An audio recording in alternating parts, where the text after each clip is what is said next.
presented by Kriti Music.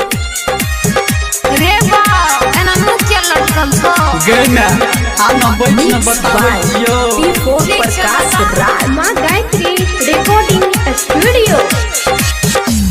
माई के हम बियाह करबो वो छौड़ी से बियाह करबो जगरा से रे माई के हम बियाह करबो वो छौड़ी से बियाह करबो बाबू से कहि के बात पटाले नहीं त न कहियो हम मरबो माई के हम बियाह करबो वो छौड़ी से बियाह करबो माई के हम बियाह करबो वो छौड़ी से बियाह करबो।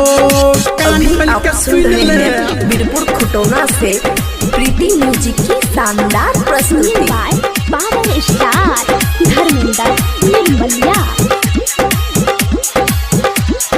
Mix by P4 Prakash Raj. हमारा पसंद के छैटी लड़की हम चियोकारी छैपू गोरकी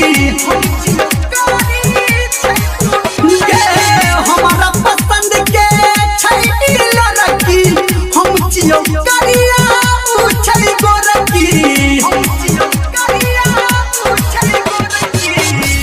माई के हम माई के हम ओ बोलना माई के हम बियाह करबो वो छौड़ी से बियाह करबो गुरजोर माई के हम बियाह करबो वो छौड़ी से बियाह करबो। अरे ए छोरी के घर का छे अभी आप सुन रहे हैं बीरपुर खुटौना से प्रीति म्यूजिक की शानदार प्रस्तुति। मिक्स बाय अभी आप P4 सुन रहे प्रकाश हैं राज। सावरिया म्यूजिक। कोयल जैसन ओकर बोली गाम ओकर छै पश्चिम टोली अरे ई तो लगे में छे बैना कोयल जैसन ओकर बोली गाम ओकर छै पश्चिम टोली गाम ओकर छै पश्चिम टोली माई के हम रे आपकी माई के हम बियाह करबो वो छौड़ी से बियाह करबो अच्छा माई के हम बियाह करबो वो छौड़ी से बियाह करबो। चल ठीक छे।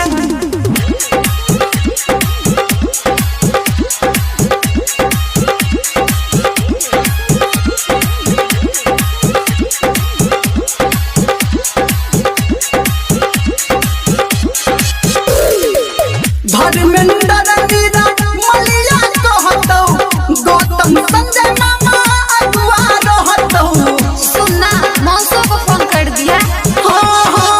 धर्मेंद्र मीरा मलिया कहतौ गौतम संजय मामा अगुआ रहतौ गौतम संजय मामा अगुआ रहतौ माई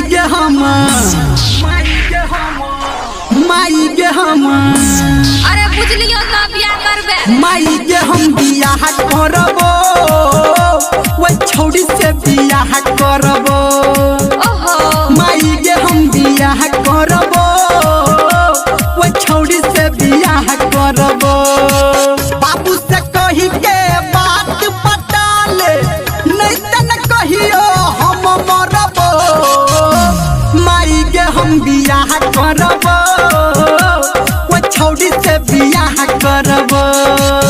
बुझला के मैं ठीक छे।